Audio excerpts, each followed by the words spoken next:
there was a high-profile conversation, I think, that Spielberg and Lucas gave a week or two ago, where Spielberg basically predicted that in the near future, probably the big studios will suffer some major disasters. Maybe 4 or 5 or half a dozen big blockbusters will flop, and they'll have to rethink their approach, and it will result in something that we saw in the late 60s, early 70s, where they'll have to kind of redefine the business.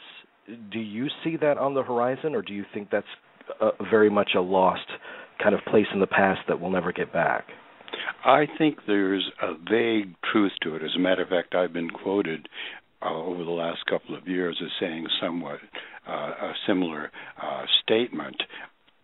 They're making these $100 and $200 million pictures and more, and I've said a couple of times that 1 or 2 of these films are going to fail, and they already have, and the day will come when more than 1 or 2, maybe 3 or 4 will fail, and they will start to rethink what they're doing. And I think, and I agree with Steve, but I think it will not go as far as he says. I think they will simply broaden their production base.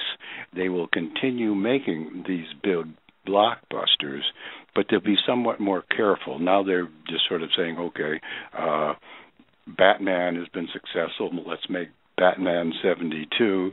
Superman is successful at the moment, let's make 5 more Supermans or 10 more or whatever.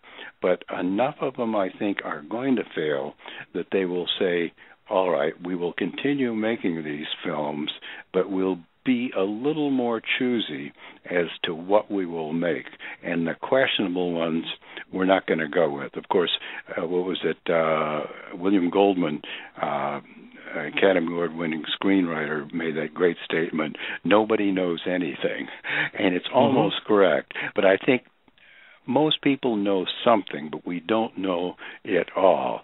So I think they'll try to predict a little more carefully, and they will go, I think, to a broader base. Right now, some of the most interesting films are being made by independent producers on lower budgets, and a number of those are quite successful, and they've been also dominating Academy Awards and other award ceremonies that increases their visibility. So I think the studios will start to go a little bit in that direction, but they will not give up totally on the blockbusters. Right. It's really the film theatrical experience has really become akin to a theme park ride, I think. But the positive note here is that there are many other avenues for the independents to break through, whether it's on demand or online, and the process has become a lot more democratic. That has to make you happy. Yes, that's one of the reasons for Corman's Drive-In.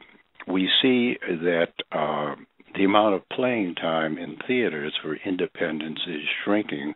I wouldn't say it's zero, but it's not too much above zero.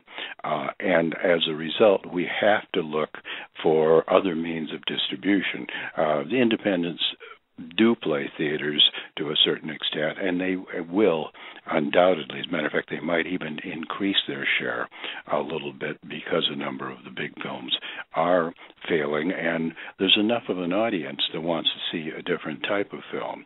But also DVDs have been very important to us. However, DVDs are slowing a little bit in their sales. They're not slowing as much as some people think they are, but it's definitely a downward curve.